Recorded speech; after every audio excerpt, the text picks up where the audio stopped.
I don't know. This is making my head hurt. Yeah. Yeah. I mean, like it's a very different model than what we have currently.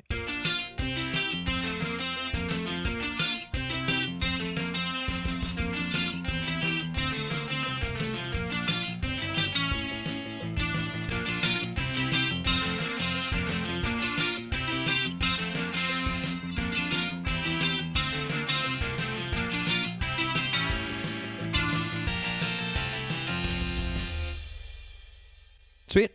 All right. So we're here to talk about land, and particularly this tweet that you came out with about the Henry George sort of concept of a land value tax versus the idea of a land bank.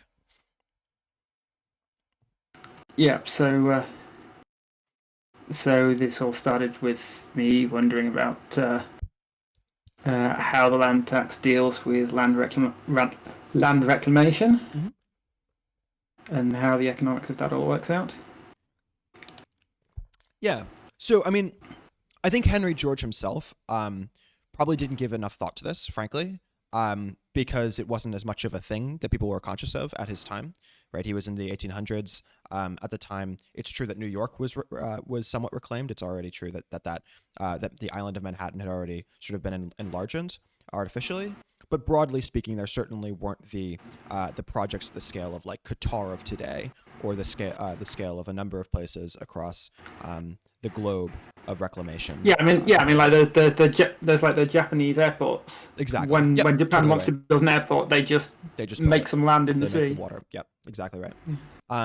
Yeah, so I think like that's a huge distinction, and it's worth discussing. So I would argue that when I think about Georgism, I'm not really thinking about it strictly in terms of land, but more broadly about natural resources. So if we're talking about like water as a natural resource, I would count that in the same context as I count land. And similarly, I would count like when we talk about real estate, I'm talking about both the real estate that is currently existing, but also like the square feet over the water or under the water, however you want to think about it, as land that could exist, right, in a possible future. Yeah, I mean when we say land, really, when an economist says land, they're using the term really broadly to mean things that have a certain economic structure, because the division into labor, capital, and land, and so land is anything that attracts rents, and that kind of includes quasi rents. So like the talents that you're born with, those the money you earn from those isn't strictly speaking wages to an economist. It's a quasi rent, and like the thing that's supposed to define things as being rents rather than profits on capital is that rents are on things that are where the supply is inelastic, right? I would agree that that's a communist framework. I wouldn't agree that that's something that all economists would say. It certainly is something that communist economists would say, yes. I mean, I'm fairly sure I've seen it, because I'll say here, I haven't read many communist economists, because I kind of feel like that phrase is almost a contradiction in terms. Bit, yeah. But like, so I should get out of the way at the start of this. I'm a Friedmanite. Like I think that David Friedman is totally awesome, and so yeah, like I'm a ANCAP libertarian, that sort of thing.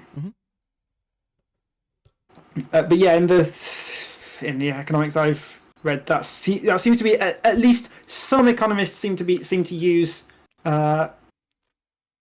inelastic supply as their definition of what counts as land, which then kind of breaks once. And I mean that's the whole argument for Henry Georgism for land value tax, right? Is that the supply of land is inelastic, and therefore there's no excess burden. That's the maybe not the whole argument. That's the economic argument. Yeah. I wouldn't say that's the totality of the argument. So when I think about like why I'm a Georgist, you're right that it's more efficient. The efficiency argument is what you're describing there, which is to say that it's more efficient if we're going to have No excess inelastic burden. things be the things that we're taxing rather than elastic things, because if it's elastic, that by taxing it, we have the effect of decreasing the amount of that's being done. It's impossible to decrease the amount of land through taxation, and therefore, unless you're taxing to such an extent that people are no longer using the land, you're not going to have an effect on supply simply by taxing land. So if we're taxing it at 10% or at 15% or at 30% of the value of the land, that has no effect.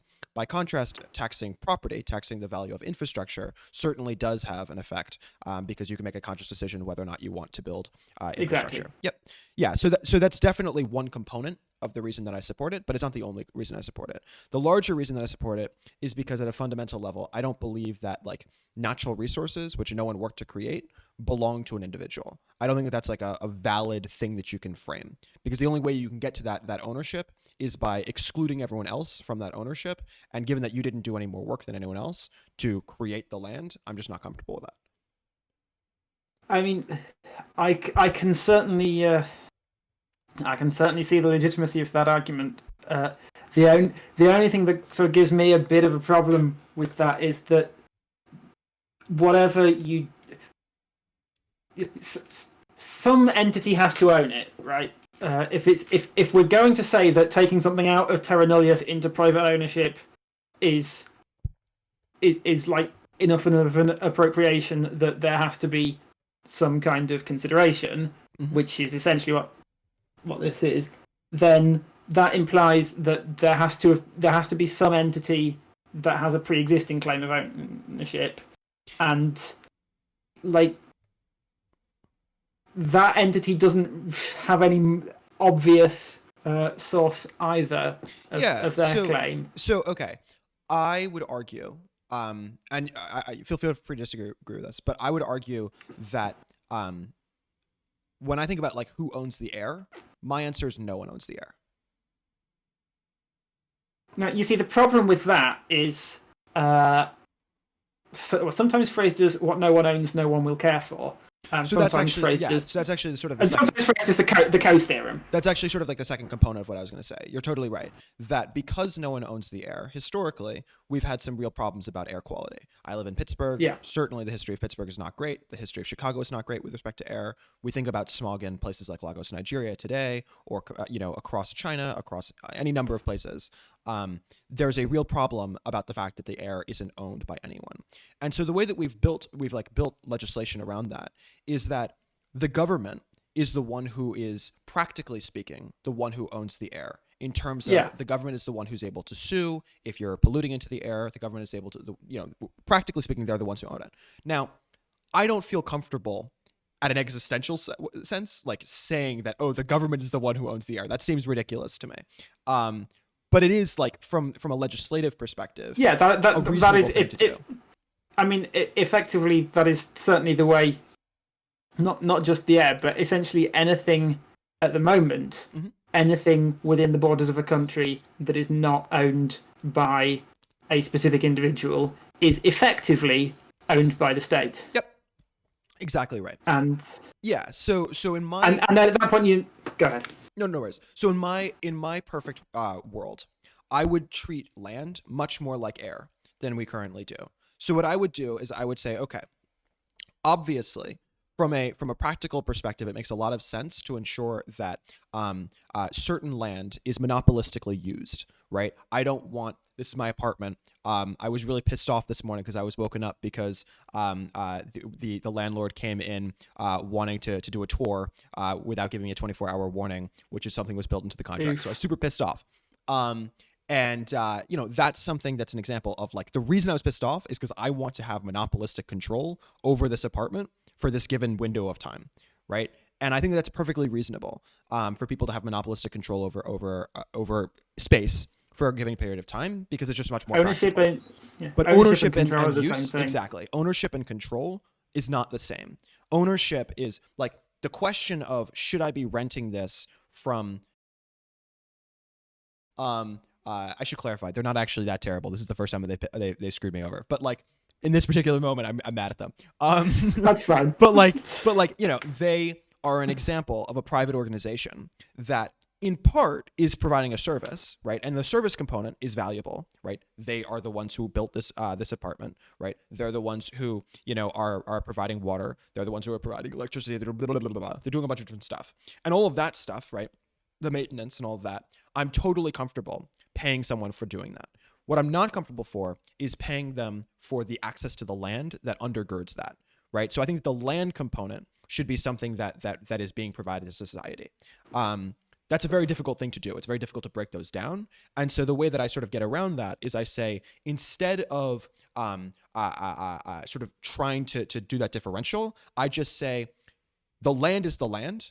And one of the ways that you can pay for the land is by putting infrastructure on the land. So you can either rent this property by simply giving the money to the government, or you can rent this property by providing infrastructure that improves the value the next time that the government rents it out. Okay, so at that point, you're effectively saying that, so under your system, all of the land is owned by the government, and rents can be paid in kind in the form of improvements to the land. Yep. But then now you've got the problem that does that not require the government to appraise the improvements?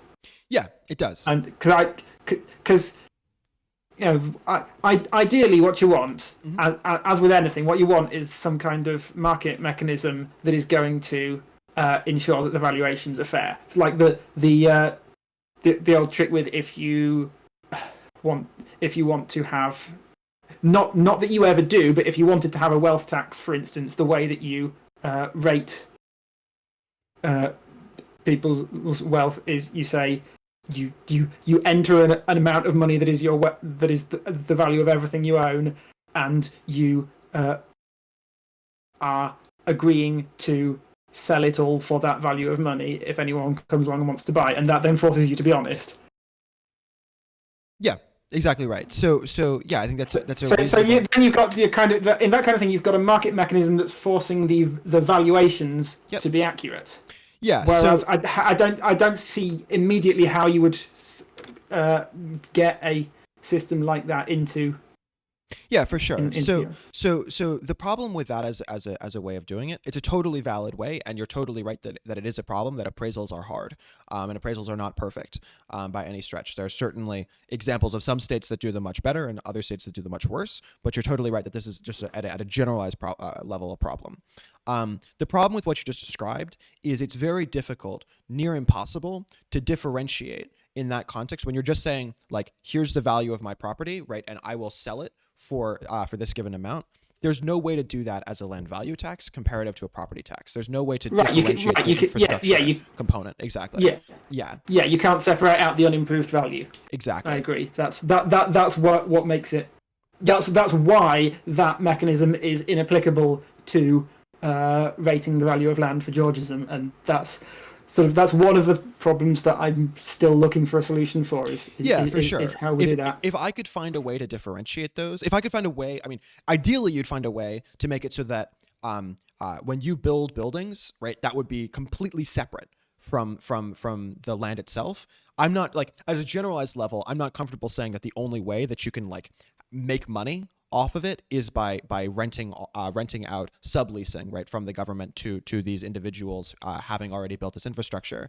I'm not quite comfortable with that as like a perfect solution, but I do think that it's, though not perfectly elegant, the most elegant solution that I can think of to have these appraisals done and to have, therefore, as much of an estimation as possible. I also think that we're going to have better estimations than we do currently. So the problem with our estimation system currently is that we just don't have the market force, like the people who are really heavily invested in trying to both increase the property tax and also decrease the property tax, right? Everyone is looking at it as saying, like, I want my property taxes to be as low as possible.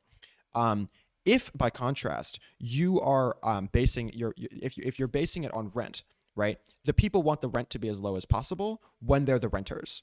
And the people want the rent to be the value of this infrastructure to be as high as possible when they're the ones who are building the infrastructure. And so because of that, you end up having sort of these two opposite forces that are sort of pulling against each other in these both directions, which I think is ultimately going to get to, I don't know this because it hasn't been shown yet, but I think ultimately that would get you to a point that's probably closer to a market equilibrium and closer to the actual value than what we currently have in our property tax system. So something's occurring to me, and I'm trying to do the trying to sort of do the algebra in my head of whether it works or not. I'm trying to think if there's some way we can use if these leases are transferable property, then they can have a market price. If they're transferable property, they can have a market price. But the only way to make a transferable property is if there's value to ownership of the property, which I'm not comfortable with because the suggestion there is that has like problems down the line. So one of the problems. Well, no. So I'm saying, like, for instance, you've got your 25-year lease on this land from the government owns the land, but you've got the use of it for 25 years. Mm-hmm. And after 5 years, maybe you decide to sell someone else the remaining 20 years. So you're not selling the land; you're just selling the remainder of the lease. Yeah. So on a land value level, I mean, like, or I shouldn't say the land value. On the property value level, you can do that by simply saying that every year it goes up to auction, and whoever the highest bidder is the highest bidder. And that's... No, I'm not saying that you're forced to sell it. I'm just saying that because you can. Mm-hmm.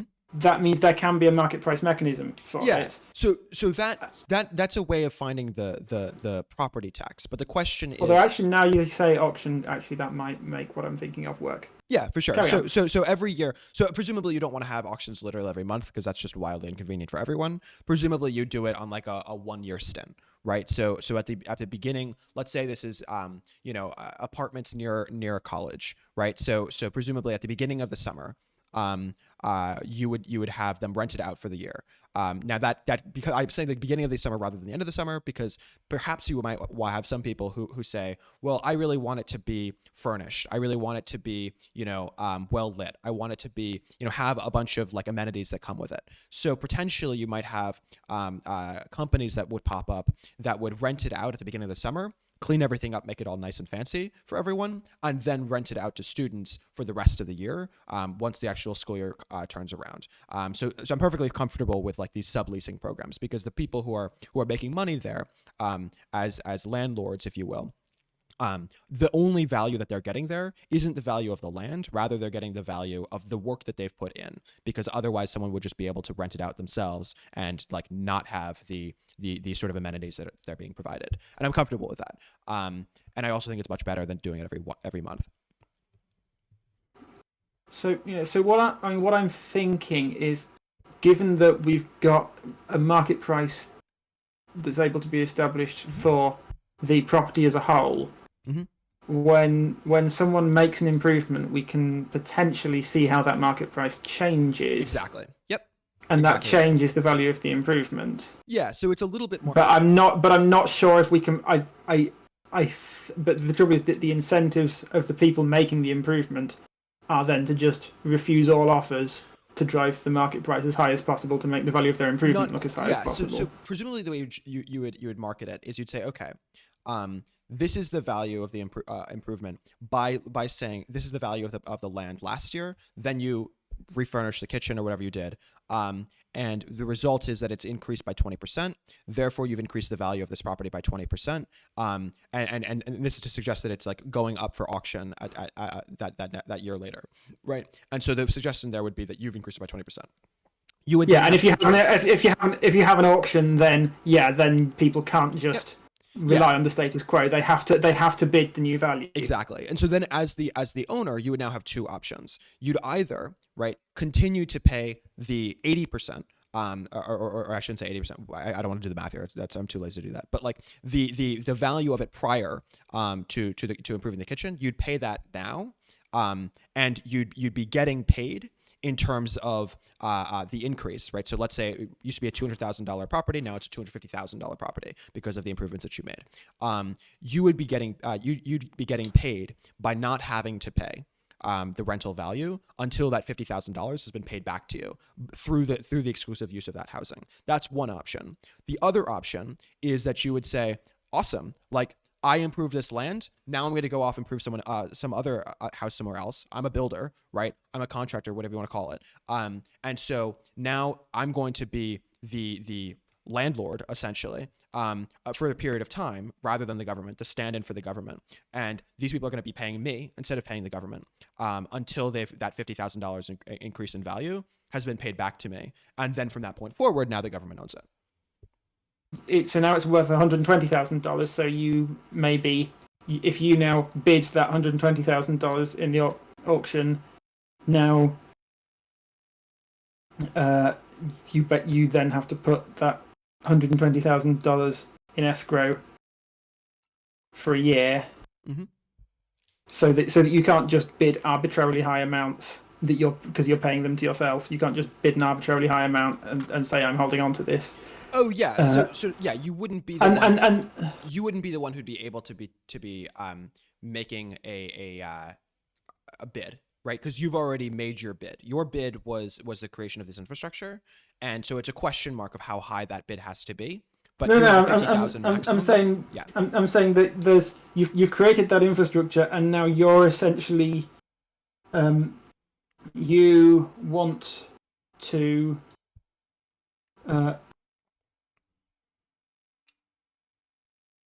I don't know. This is making my head hurt. Yeah. I mean, like it's a very different model than what we have currently. So I think it's pretty valid to sort of think about it in that context. I mean, I think to be clear, like this is not something that I think should happen overnight, and it's not something certainly that I don't think that we should like take the land by force from anyone. And the reason for that is not because I don't think that the land belongs to society. I do think it belongs to society, but because there are millions of people whose entire life savings are, currently held up in the value of property. And it's, I mean, even if the sort of the framework that I like to use is like, let's say that a watch is stolen, right? But then this stolen watch is like sold to someone who didn't know that it was a stolen watch.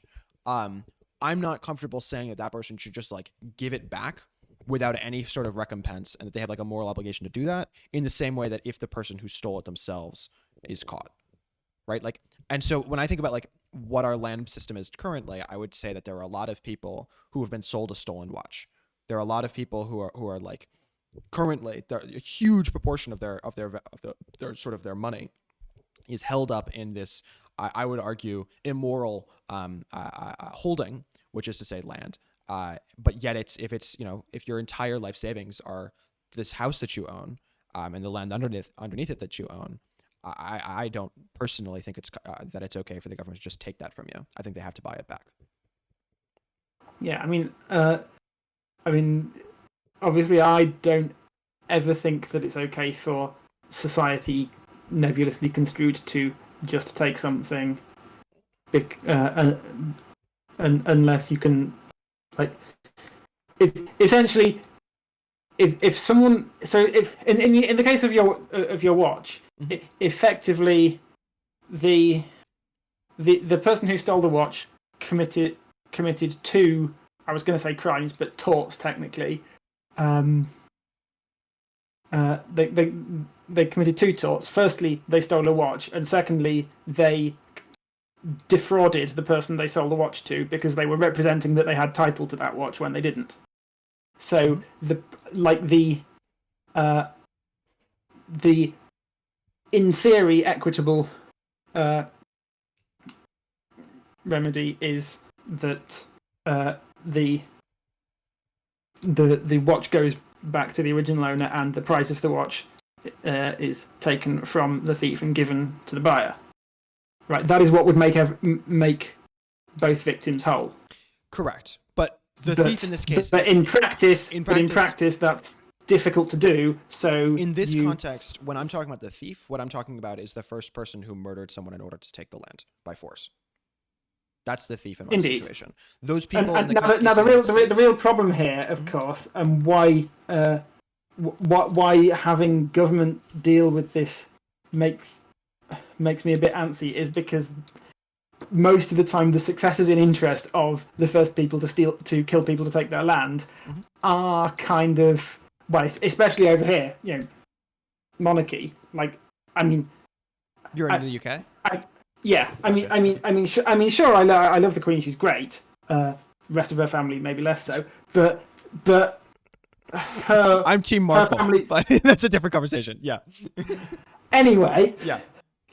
Not gonna go there.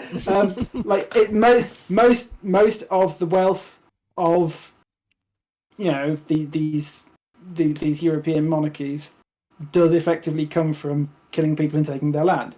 But at the same time, you've also got, that's also where the wealth of a lot of the old families of nobility came from, and they have historically been like the monarchy has often been the main force opposing those, and sort of working with the burghers, the bourgeoisie, as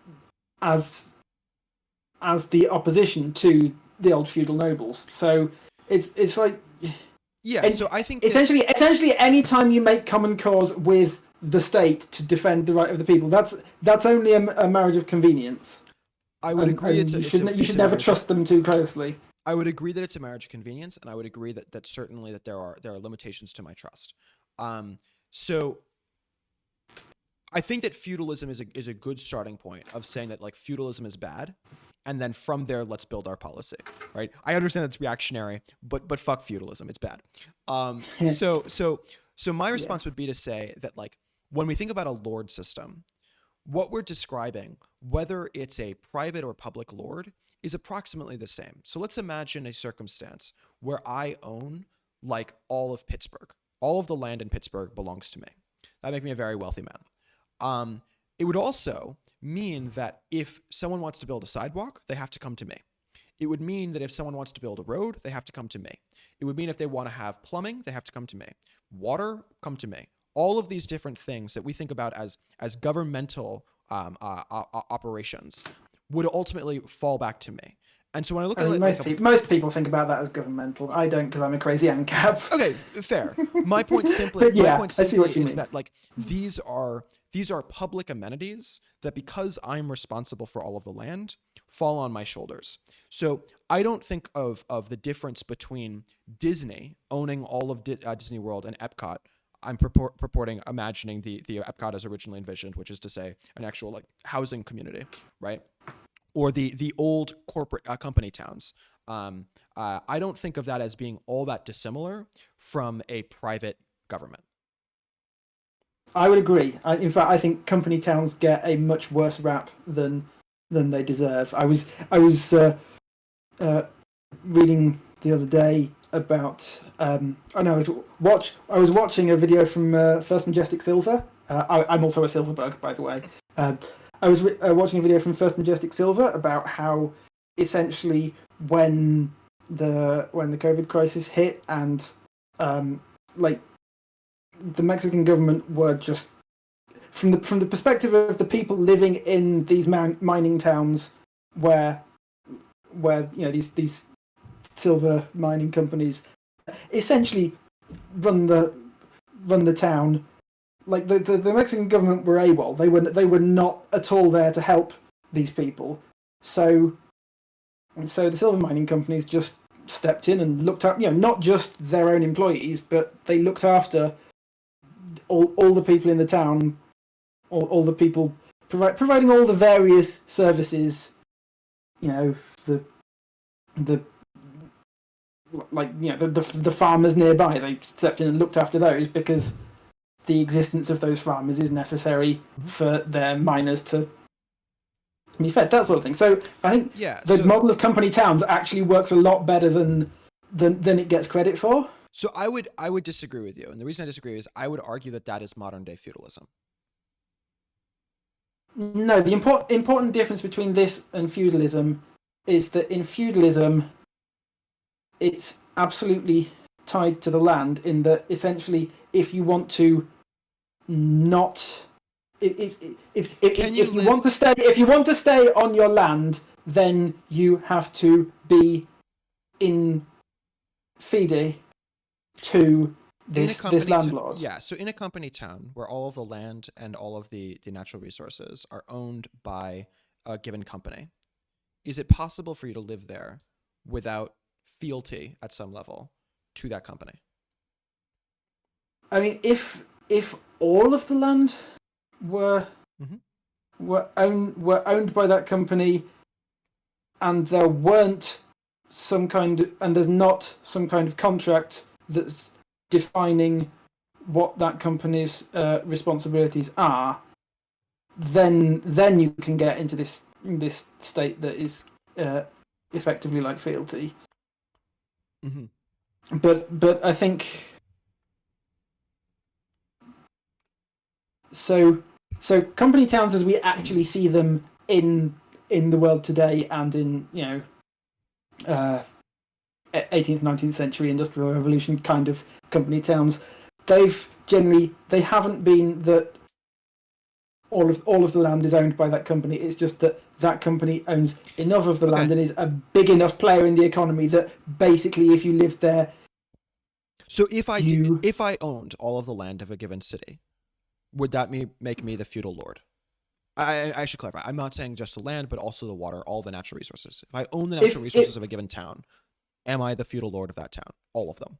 If you simply owned it completely without any kind of covenant, then yes, you would be. Okay. So the way we get a non-feudal thing that looks from a distance a lot like that is if in the purpose of buying the land, in the process of buying the land, or in the process of convincing people to come and live there, if you'd bought the land before Pittsburgh were there, and you'd been convincing people to come and build a Pittsburgh on my land, then in that process, if there had been some kind of contract essentially defining what your responsibilities are to the inhabitants, then that is a private government, an intentional community. And do you think there's a spectrum? Like, yeah, I would argue that, like, kind of, because there's a spectrum of how far the contract can go. You could have a contract that just says, I have no responsibilities to my inhabitants at all. Okay. But if they sign that contract, then like you might see the structure of the place afterwards be like feudalism, but it wouldn't technically be feudal because it would have been created through free contract. Like those inhabitants would have made the choice to live under that, and presumably that would have been reflected in the price. Right, and I think it's worth unpacking, like, why people are in such a desperate situation that they have to take that deal. There are things that can be coercive even if they're not literally force. And I think that when I think about this as a spectrum, what I'm suggesting is that, like, certainly you're right that it's not literally the same when we're talking about, let's just go back to Epcot, just because that's something that everyone knows. Disney World, and the surrounding neighborhoods around Disney World are basically the largest employer is going to be, of course, is going to be Disney. And basically most of your shopping, most of your work, most of your blah, blah, blah, blah, blah is going to be through Disney. But obviously it's not nearly as bad as some other examples which we could think of throughout history that are even more feudalistic. But I'd argue still that is on the spectrum in the wrong direction, and there's another direction, and specifically when we're thinking about, like, what that other direction is, when we're unpacking it, I would argue that other direction is, rather than having one owner, we have sort of an infinite number of owners. We have everyone is in an ownership context. Is that fair? I don't really. The only way I can see for everyone to own something and for that to be meaningful is if those ownership stakes are transferable, because otherwise, who owns Central Park? Off the top of my head, I don't know, but I would imagine it's the city government. It's some level of municipal authority. Okay, so which effectively is a corporation. Sure, I'm comfortable with that. That's perhaps reasonable. If that's the situation, and we can all use this public land, if we're going to call the corporation of the Manhattan governance or of the New York writ large governance, if we're going to call that a corporation, it's a corporation whose owners are the citizens. Is that fair? No, I don't think it is. It's because if you're a citizen of New York, you the rights that come with it, you can vote in New York elections, mm-hmm. but you can't, for instance, you can't sell your stake in the New York government. You can't sell your stake in the New York government, huh? You can sell your house in New York and move somewhere else, but you can't sell your stake in the New York government and buy a stake in, I don't know, the Pittsburgh government, but still be living in your flat in New York. Let's talk about it. So okay, if we're talking about a union structure, presumably a union structure is something that's providing benefit to the people who are part of the union. That's why they joined, right? A union is not something you can sell the membership to, right? I can't just like bequeath my membership of a union to you. Is that fair? I mean, that depends on what you mean by union, but if you mean labour unions as they currently exist, then labor yes. unions Then as yes. they currently exist. Okay, so if I can't bequeath that, I don't think that means that I'm not one of the shareholders, one of the owners of the union. If we're going to break down like who the union is legally responsible for serving, it's me, right? I'm one of the employees of the company that they're responsible for. Right, but that means that you're a contractual client. They have contractual obligation. The union has a bunch of obligations to you. Okay, fine. But I would say that doesn't make you an owner. I would say in general, when there's something that's controlled by voting, the owner is the institution, and then the behaviour of the institution is directed by the voters, but the voters aren't really owners. So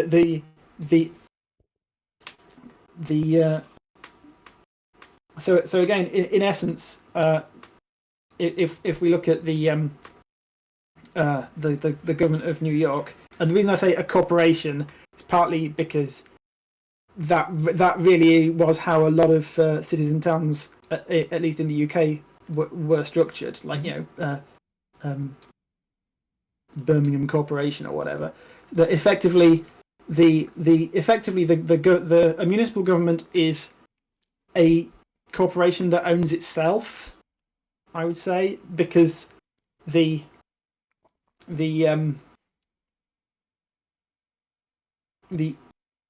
institution, like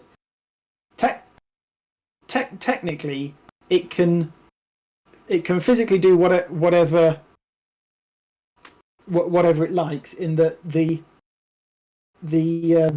who's the owner of a union? If it's not the people who are part of the union, who's the owner of the union?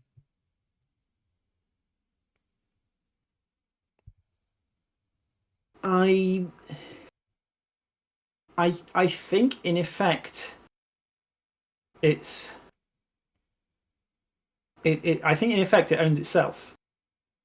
The institution owns it, and then if we're talking about it, the people who actually act on that ownership are whoever happen to be the officers of the union or the civil servants. But how were those people chosen? They were chosen through the people who are stakeholders, which is to say the people who are part of the union. Well, no, that's how the political head of the union is chosen. Mm-hmm. But the administrative head of the union is just someone who is hired by the union. So right, but who's in charge of hiring? So easier to do this in the context of of a government, I think. So then my so point you've is got that civil my point is simply that these are one-to-one. My point is simply that yeah, but I think it's easy. I think when it's we're easier for me talking to about explain Central this in Park- the case of the government. Okay, go for it. So like the civil servants of the government are hired by the government, and the people who choose which civil servants to hire, it's not the voters. You don't vote on who's going to be the next permanent secretary of the Treasury, and it's not really the politicians either, because we sort of have this general idea that politicians shouldn't have the power to fire civil servants. Now I know it's slightly different in the US in that like the upper layer, sort of the chief executive of government departments, gets replaced when a new political administration comes in, which that's not how it works in the UK. We have our permanent secretaries and whatever are actually permanent, and so the basically the entire civil service stays manned by the same people after an election, and it's just different politicians telling them what to do. But effectively in the US, you're sort of moving that divide one layer further down. Yes. But, so where is like the authority derived from? I mean, it's kind of if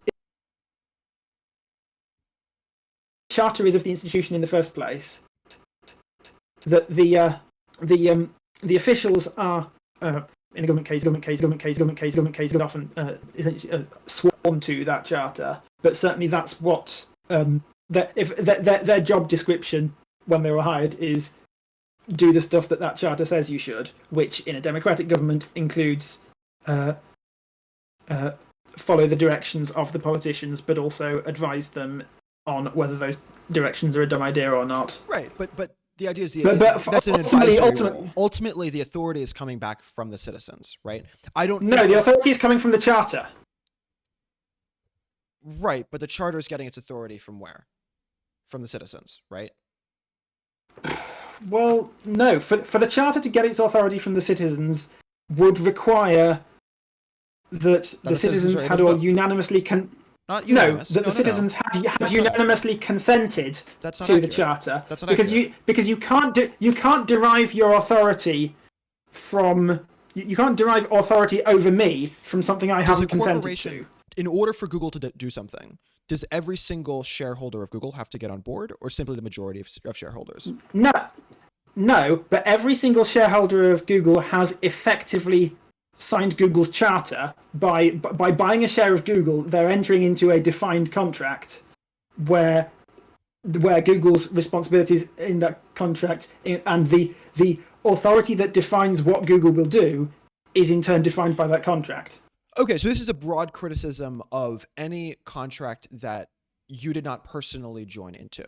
So this is an argument not just against government, but it's also an argument against any sort of living environment that you are grandfathered into because there are rules that were already like if I get a house that from my parents and that house has certain rules about it. So like for example, it's part of a co-op, right? Are you opposed to the existence of co-ops because I did not consent to the co-op, even though my parents did consent to the co-op?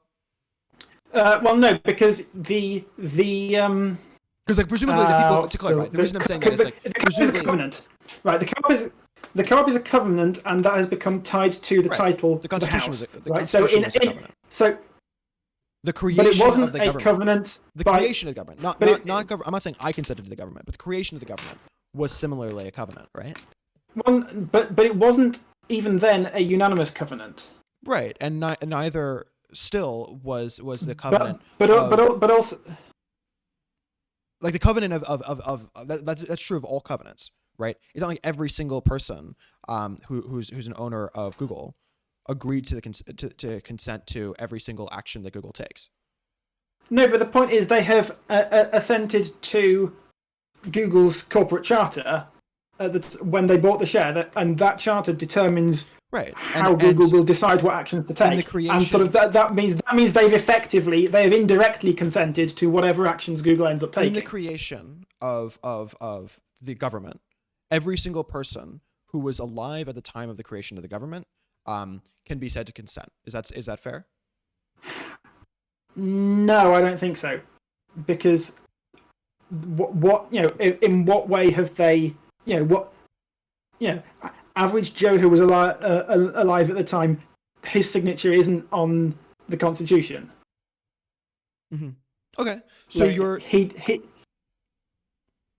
So covenants can pass with titles. So if your parents give you a house that has a covenant attached, then in accepting the gift of the house, you're also accepting the covenant that's attached to it. Gotcha. You could just say, okay, I'm not accepting this house. So I guess so for a covenant for a government to work as a covenant, it would basically have to be that is passing down with the title to the entire land of the country, but the government didn't have that title when it was first created. It essentially adversely possessed an entire continent and said, this is ours now. So I think it's valid to say that there is some degree of a differential in terms of the way that Google was founded versus the way the United States was founded.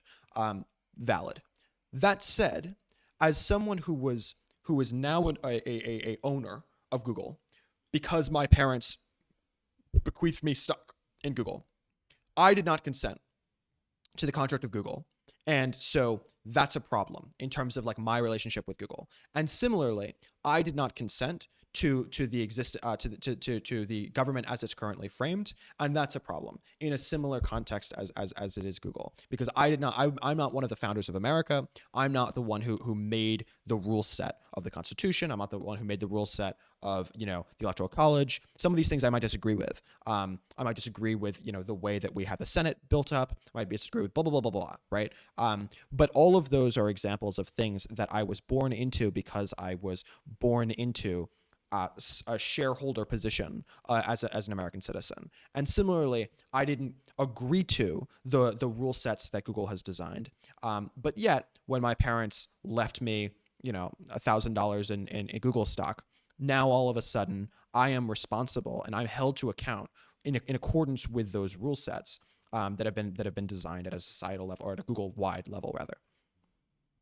Right, but again, the fact that you can choose whether to accept or not that bequest of the stock, whereas you can't, as I understand it, you can't renounce American citizenship except by taking up a citizenship of somewhere else that the US recognizes. Right. So I think but you mentioned something about the structure now looks the same, even though they came into existence in different ways. Mm-hmm. Now I'm going to send you a link to something which I realize it doesn't quite fit in with the recorded conversation way of doing things. But so this is an article by David Friedman called "Capitalist Trucks," where he's basically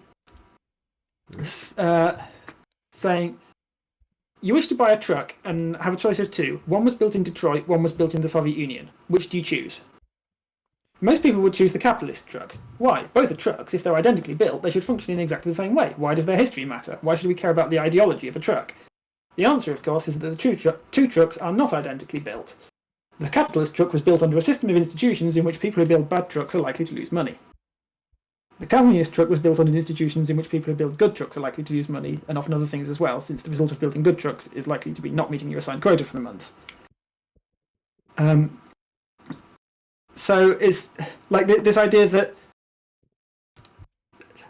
you can choose to say it's irrelevant whether this government was brought into existence without violating anyone's rights or not. That's something that only crazy libertarians like me really care about. I'm not saying it's irrelevant. I think it's an important component, and I certainly think that the obligations of the government are much higher in terms of their ability to screw people over comparative to Google, because Google.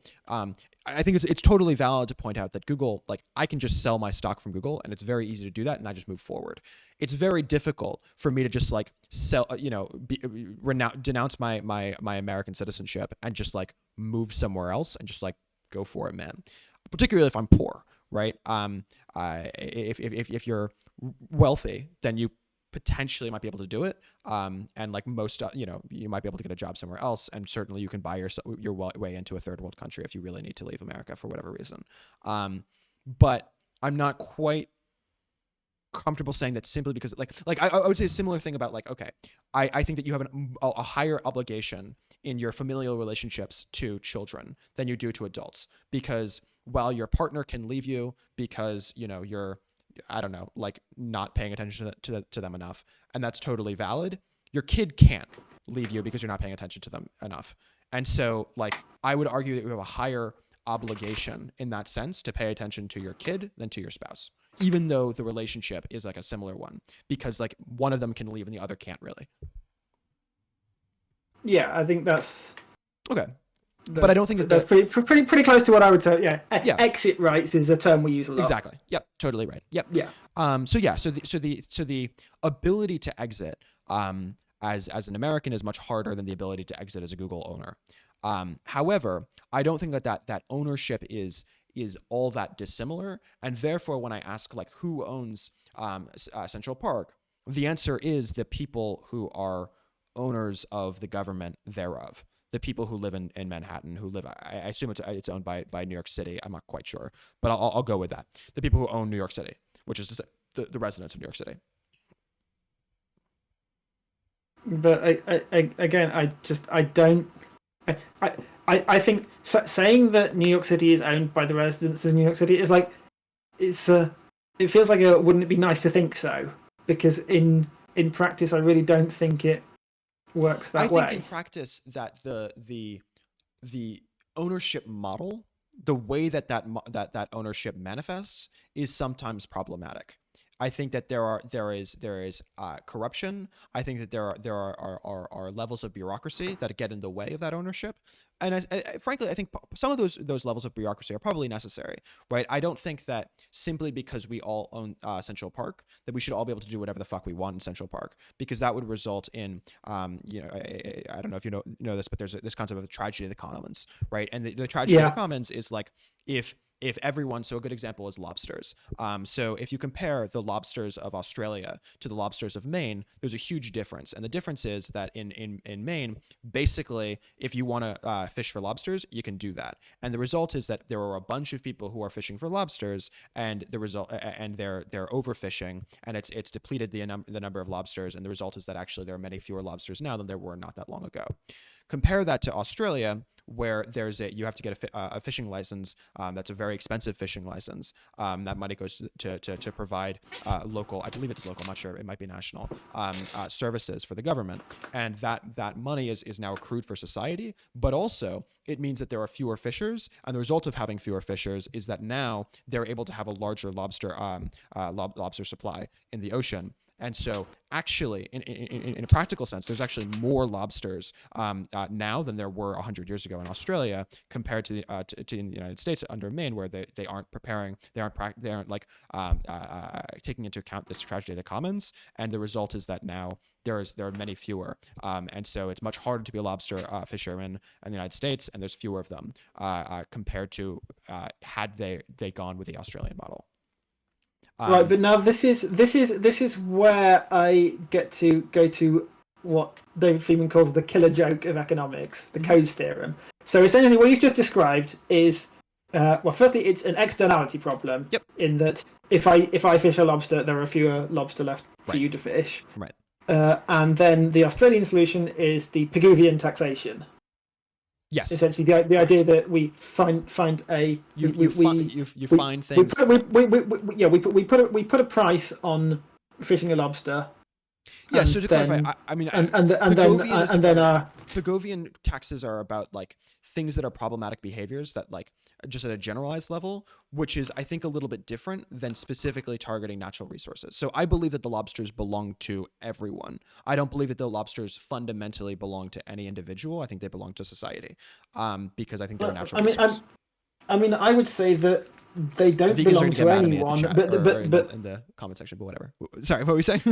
I would say that they don't belong to anyone, but that doesn't stop it being an externality. Well, no, they don't. They don't belong to everyone either. They belong to no one, but it's still an externality if you fish them. If they belong to no, And yeah, I mean, this is just coming back to the air problem. Like, I think you're right that they probably do belong to no one. And I would say the same thing about land. And I would say the same thing about any other natural resource.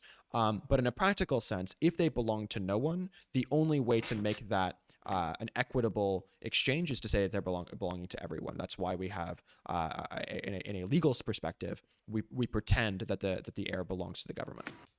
yeah, so the thing is, so you do need to have some kind of way of making people pay for the externality. Yep. And for things that aren't owned, you can't just say that the owner gets to decide who can do the stuff and then charge for it, which is why you bring in this idea of the Pigouvian taxation.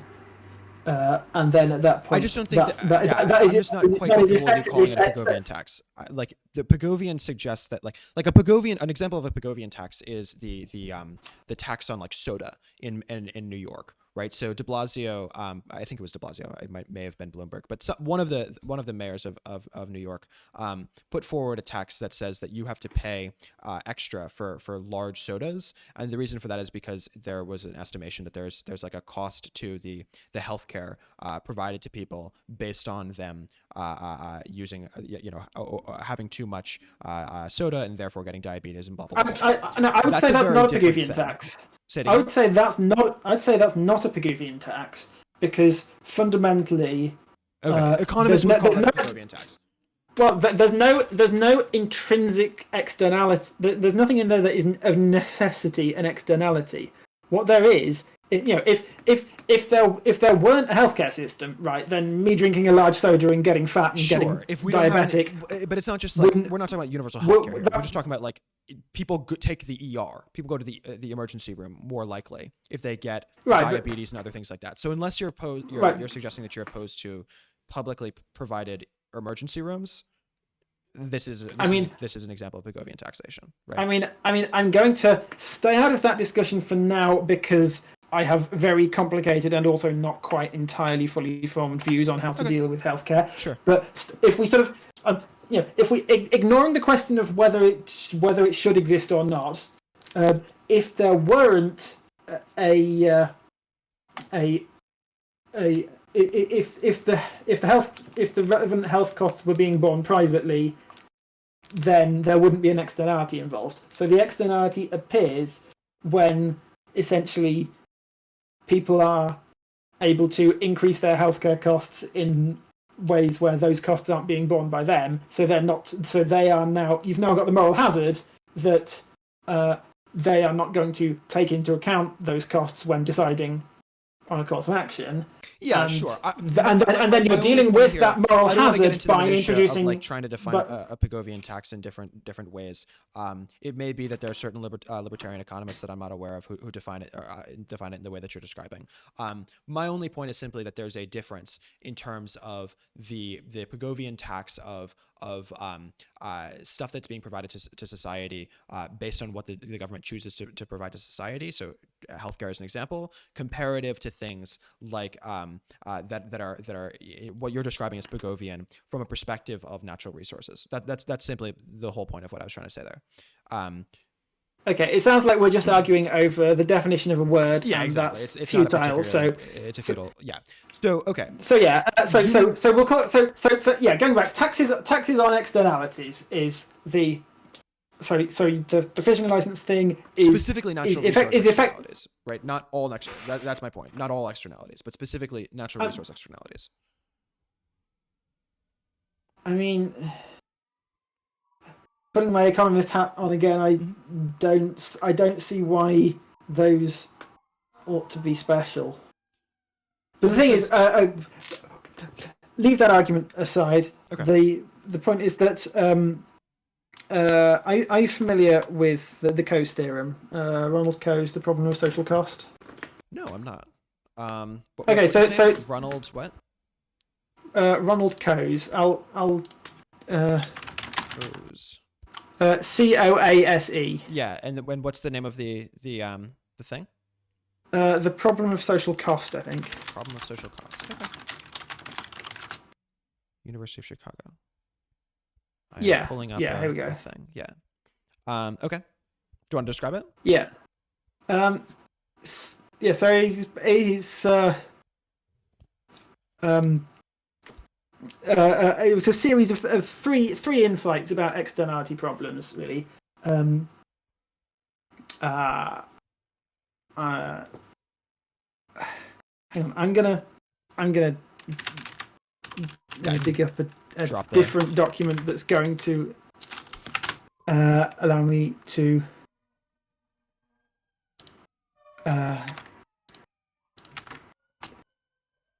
So this is link I've just sent you is a summary of Coates' theorem. So, the first insight is that cost of externalities generally, it's not just a cost produced by one person. It's jointly. It's all externalities are jointly caused. This is not a statement about blameworthiness or anything like that, but just, for instance, the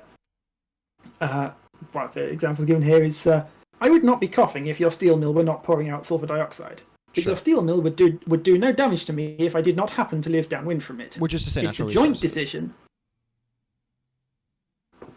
That's one kind. This is also applicable to.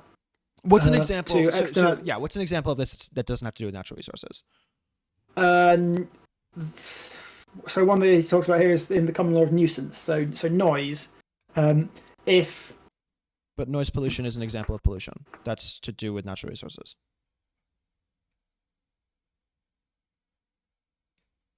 Kind of.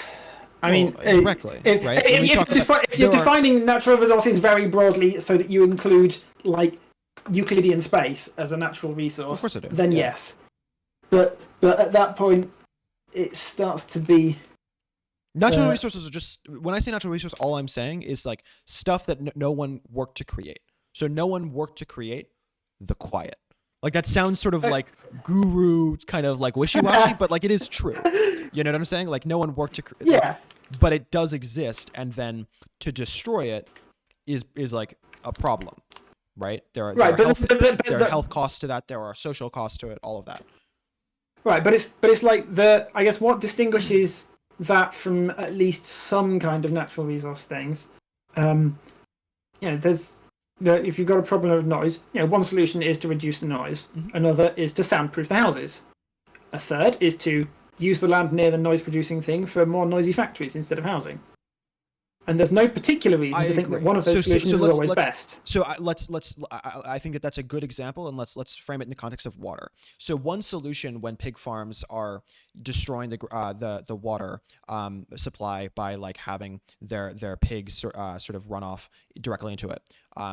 This is a real problem across the United States. It's been even more of a problem as we've built up our meat industry. That's an example of a problem. One solution to that is to have them stop polluting. Another solution to that is to have more, groundwater.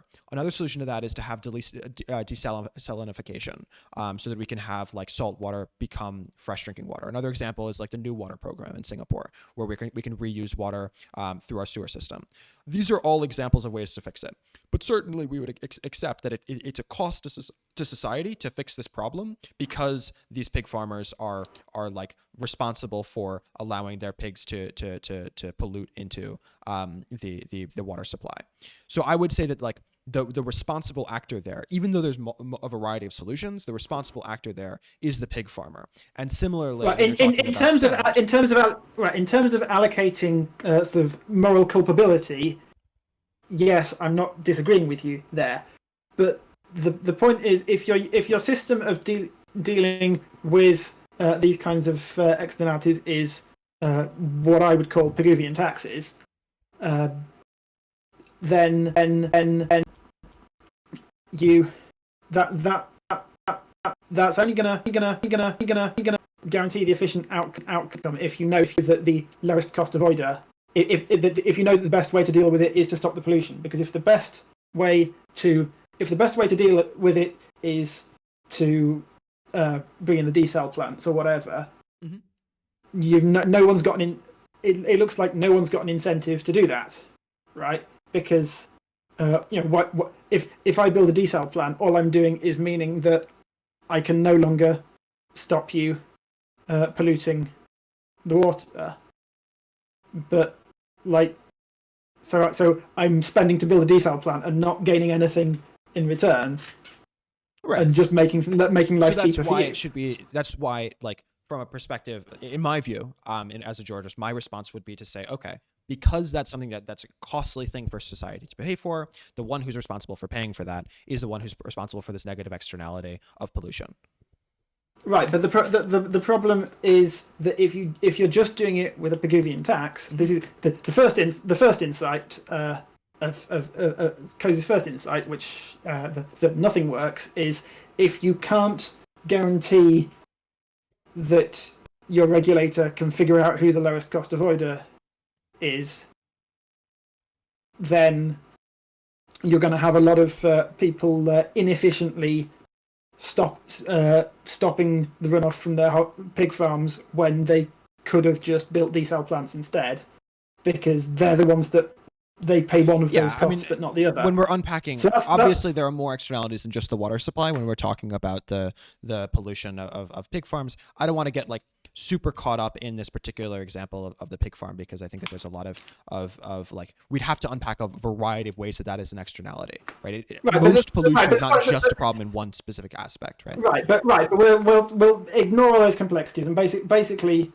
the point is that the lowest cost avoider, the person for whom changing their behavior to eliminate the externality would be least costly, is not necessarily the same as the person who is morally culpable for and therefore ought to be responsible for repairing the externality. Interesting. So if you just say that anyone who pollutes has to pay for the damage they've done, which is the quote Pigouvian unquote solution, then sometimes you're going to have that person taking an expensive way of dealing with the externality when it would have been cheaper for society as a whole if someone else had changed their behavior. Right, so you're getting this inefficient outcome. Then insight number 2, everything works, is that as long as everyone involved can make and enforce contracts, then this problem goes away, because now if it's cheaper for you to just build a desal plant and drink that, and me carry on with my hogs runoff, then I can pay you. You know, we make a contract that says I give you some money, you build a desal plant and waive your rights to sue me for the hog runoff. And now I'm still paying for the cost of the externality that I created. Yeah, it just because seems like that's because I'm having to pay you the Now you have to like describe each and every single time that there's any sort of like, what you described there is a series of contracts, and we won't get into like who's enforcing these contracts, because that's, I'm sure, a complicated conversation. Yes. But like you're talking about like a series of contracts that make it much more difficult than simply saying that when you pollute, you have to pay for the pollutant to the government, and the government would thereby act for this as the stand-in for those people who are being screwed over by your pollutants. Right, but potentially. Potentially this way could be far more efficient if it happens to be the case, which is if it happens to be the case that the desal plants are way cheaper than. So the way I would frame it, stopping the hog runoff. The way I would frame it is exterior to the problem of bureaucracy. I agree that what you're describing would be more efficient. However, bureaucry is a component. You've jumped ahead. You've jumped ahead to insight number 3. Okay. But so yeah, if we assume away all of the difficulties in getting those contracts made, Okay. Do you agree? Yes. Do you agree that this? If we could get it to a solution where this was done at an individualized contract level and that didn't have a bureaucracy component that was problematic, I would of course agree with that. Yes.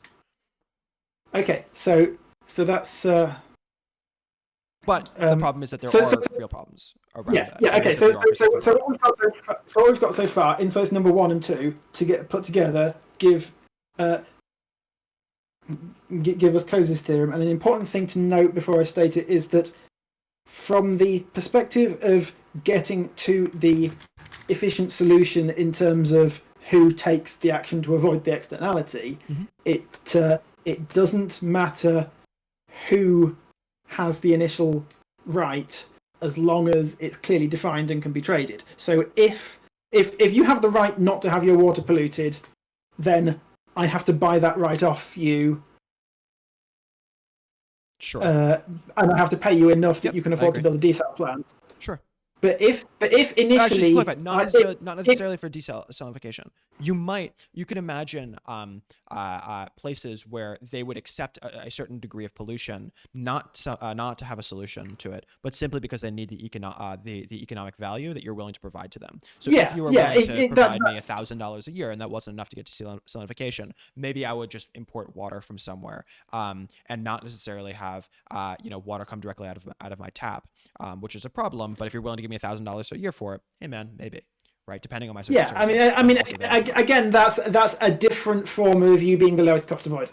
So the point is, my point is simply that broadly we agree. My point is simply that the expectation that there has to be a solution to it isn't necessarily a reasonable expectation.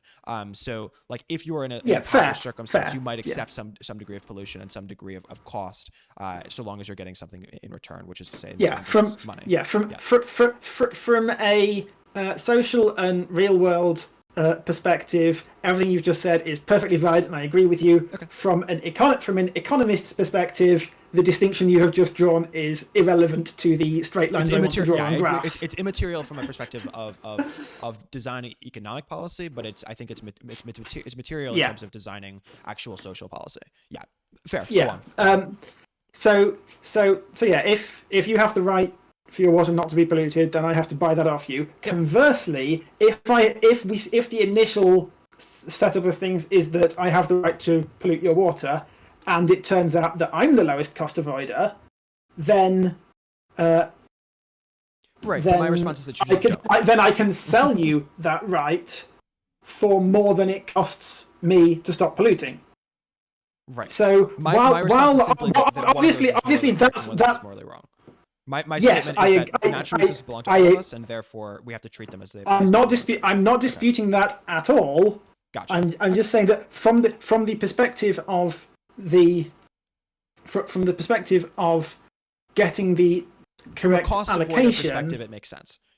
Yeah. So from an allocational perspective, it doesn't matter who starts with the right as long as it's transferable. And this is something that certainly people do take, right? Like when we're talking about like the cost of, for example, there are hundreds of millions of people who walk, a great distance in order to get to the closest well so that they can get water. And in many cases, it's not even truly fresh drinking water. That's a huge cost that they're taking on the burden of, that they are not necessarily actually getting paid for, because the polluters who are responsible for it aren't actually paying them at all. They're just simply taking up that responsibility. And so they are the ones. This is certainly true economically. It's just not something that I'm morally comfortable with. Yeah, so I think effectively the point of this is that what we've described so far, which is basically the Coase theorem, what this tells us is that the distributional problem can be separated from the allocational problem. Those are two annoyingly, confusingly similar words that economists use. Sure. One of them is who gets what, and the other is who gets how much. Right. Sure. So the point is we can separate solving the problem of who changes their behaviour to avoid this from the problem of who pays for it, but by making the right clearly defined and transferable property. And so the Coase theorem is, if transaction costs are 0, then any initial definition of property rights leads to an efficient outcome. I agree.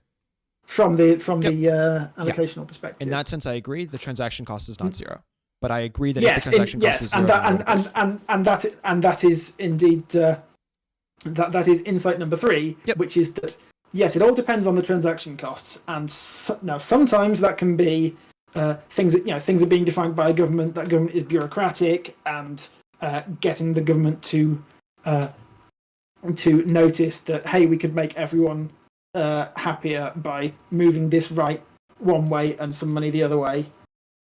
Getting them to notice that can be hard. And if you're doing it through a market mechanism, then you've got the problems that you've got potentially, say you've got one polluter and then 100 people living downstream of them, and you've got to somehow come up with a way for a contract between all of these people, and you're going to get free rider costs and things like that. So now in that situation, or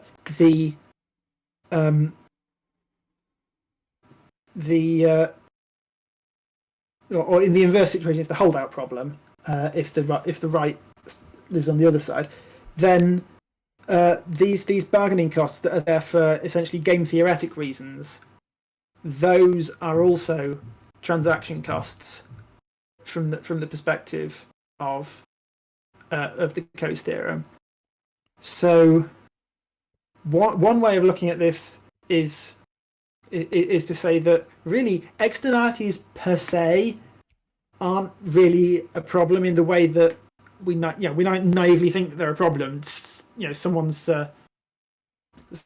Someone's causing a cost to society and they're not bearing it personally. But that's only from an economic perspective, that's only a problem because of transaction costs. And sure. But my point is simply that if there were externalities but no transaction costs, there wouldn't be a problem. My point is simply that because transactions costs do exist, the cheapest and most reasonable way of doing those transactions is at a more generalized level. So we can't do these transactions at the level of every single person who's affected by pollution has to get paid off, but rather that society writ large has to get paid off. And the cheapest way to do that is to have the union structure. I don't want to get back into sort of whether it's a union or a corporation or any of that, but the structure that is the government. So the thing that's the thing that I really want to point out here is that transaction costs are not fixed. They're not a physical constant that's handed down to us by the laws of nature. So sure. And there are ways to make it more affordable and faster. So one example is the carbon dividend, or carbon, specifically this is the carbon tax end of that rather than the dividend component. But the carbon tax concept is an example of a pretty elegant solution to climate change, and a pretty elegant way of gaining back control over our air supply.